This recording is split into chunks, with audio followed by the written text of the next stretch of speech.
good whenever. Victor, it looks like you flushed yesterday's ending away pretty quickly. Did that sit with you last night at all, or how'd you bounce back?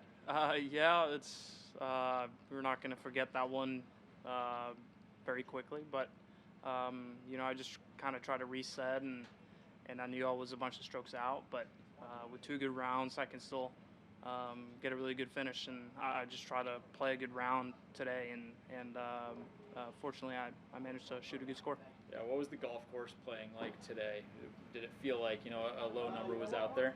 It was it was the same as the last couple of days. The golf course is very gettable if you're playing really well, but there are some really hard pins out there, and if you're off by a little bit, you can make some big numbers. But it was very fair and not too windy out there. It was swirling a little bit. Sometimes it was gusting maybe 15 miles an hour, but you could very easily shoot a good score. How was 13? Which hole is that again?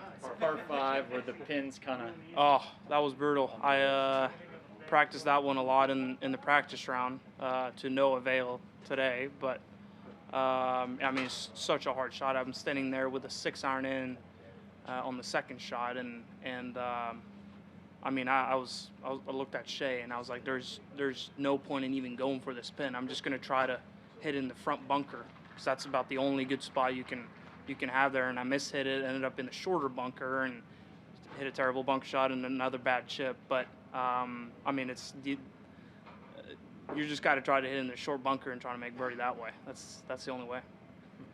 Victor, can you think of other courses where the margin between having a look at birdie and scrambling your butt off for par or worse was that thin? Yeah, I think a lot about it's very much Tom Fazio design, I feel like. So Carson Creek is like that a little bit. Shadow Creek, I thought as well, where we played. I mean, for example, the 17th hole out there, the par 3. Yeah. I mean, it's like either you're in the water or any of the bunkers and you're making bogey or double, or you hit it close and probably make a birdie. So it's kind of a similar style because there's a lot of bowls on the green, and if you hit a good shot, you can get it close. But if you miss it by a little bit, I mean, you have just an extremely tough up and down. So plenty of golf courses out there like that.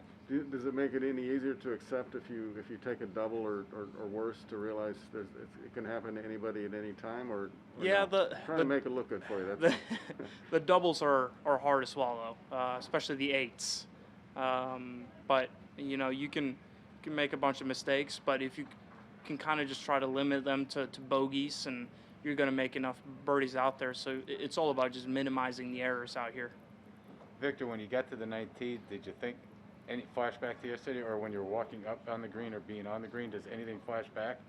Yeah, I was thinking about it when I hit a better drop today, and I hit a nice approach shot, and I thought to myself, I'm probably not making an 8 from there. But no, I mean, it was a fluke. It wasn't.